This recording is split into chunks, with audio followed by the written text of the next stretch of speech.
when you're here, or do you guys take care of your own horses here? Oh, we take care of our own horses. Yeah, because I remember when I first moved to where'd she go? When I first moved to Michigan, I was at a show jumping barn because I couldn't find an event barn, and part of the program was they took care of the horses for you, and it's like you came out and the horses were already like tacked up and stuff. And I was like, yeah, you know what? How about this? I don't care that I'm paying for it. Don't tack up my horse for me because, like, then what happens when I get there? He doesn't even know, like. Exactly. Yeah. That's great. We have, I mean, that is an option here, but nobody does it because everybody understands, you know, you need that bonding time. That's where you get that connection.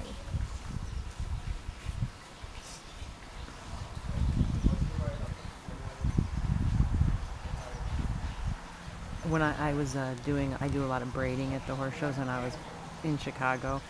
There was a dressage barn that has the grooms there, and every morning I would go to braid their horses, and the guys would be out bathing the horses at like 6 o'clock in the morning. I'm like, for God's sakes, these horses have been bathed every single morning. Their skin.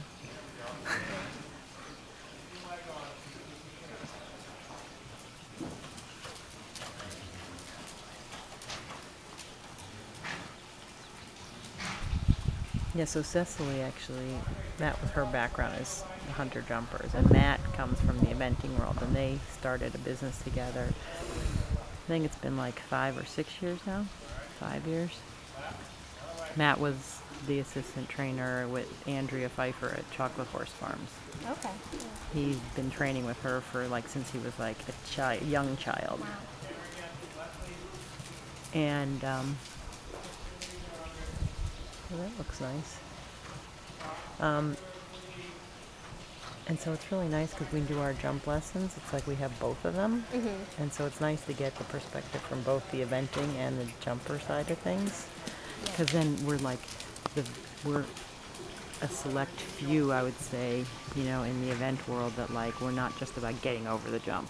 It's like they really keep on us about our position and,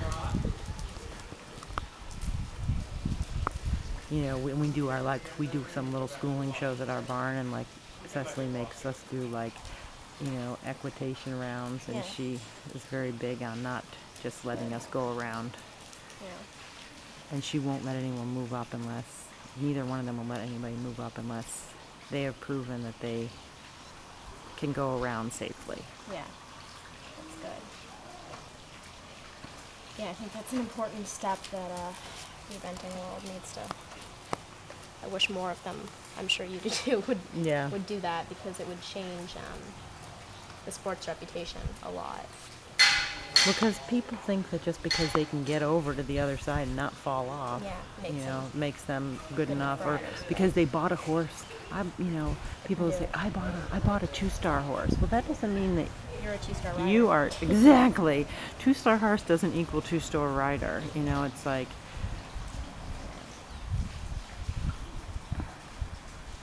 being able to actually ride at that level is two different things.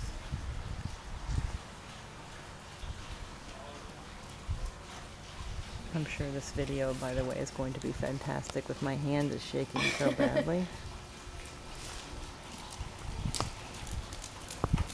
But you're welcome to have any of this video if you want, although my hand, as you can see, is so steady.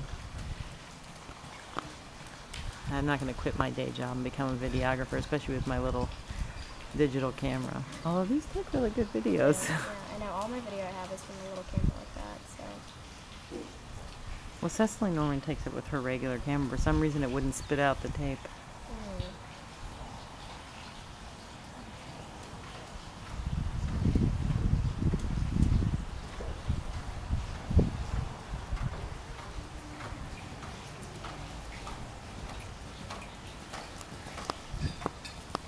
So how many days a week are you riding now? You know, I used to ride more, but I'm working 5 days a week right now, so. What are you doing? I'm a full-time nanny. Yeah. But I'm out here at least 4 days a week. You know, 5 or 6 if I can. Well, that pony's pretty spectacular little jumper, that thing. Yeah, he's a cool one.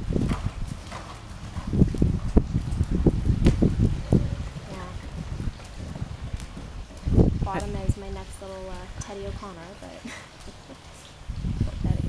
I know, isn't that just unbelievable? So now what's your plan as far as riding? I mean, are you looking at another horse? I mean, what are you? Yeah, I am, and I mean, unfortunately, eventually I'm gonna be selling the pony too, because I mean, he'll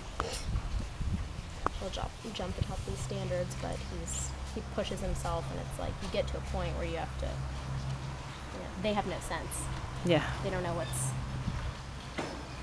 too much for them sometimes. So, yeah, we're looking into other ones right now. So what are you looking at? I'm looking at, I mean, I saw some of the video on some of the ones that you were trying. yeah, crown and thermal. So we'll see. I mean, you get to that point where it's like you kind of need a project price-wise. Yeah, well, I'll tell you one thing, there's a lot of horses out there right now. Yeah. If only I hadn't just lost all the money that I had invested in Denton and spent all this money at the vet, and then the insurance wouldn't pay for anything. They said it's a pre-existing condition. It's like, all right. And I fought it for 2 months, and they turned it down again.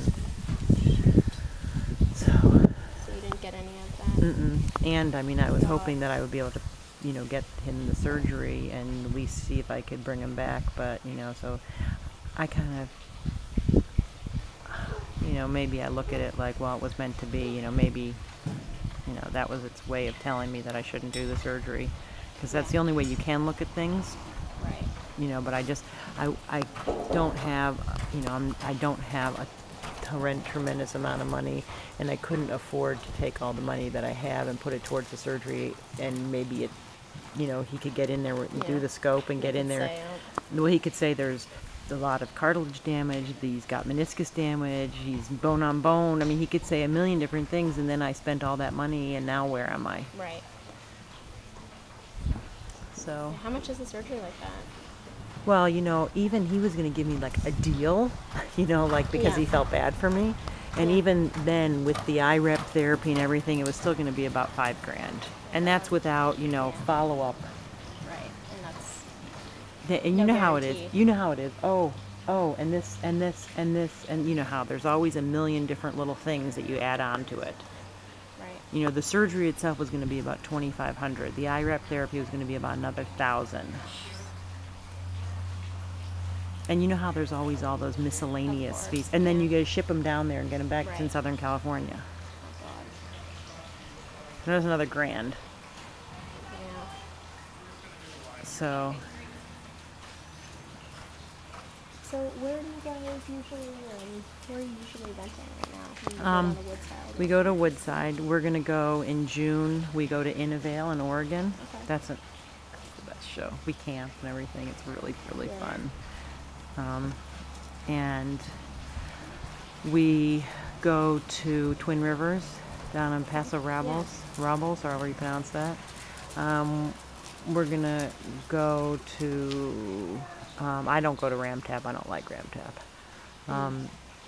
We go to Galway. Okay. And you're usually there for what, a week or? No, we usually go to Galway. This year, well, I'm embarrassed to say, the reason we were going to Galway is because we were trying to qualify Denton for the training level 3-day event. Poor Denton.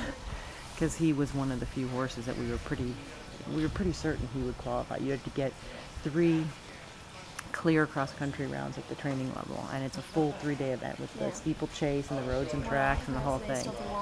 Yeah, so anyway, so that's what we were going to do in October. But such is life. Yeah. When life throws you lemons, Exactly. make orange juice. I'm just curious if you don't mind me asking.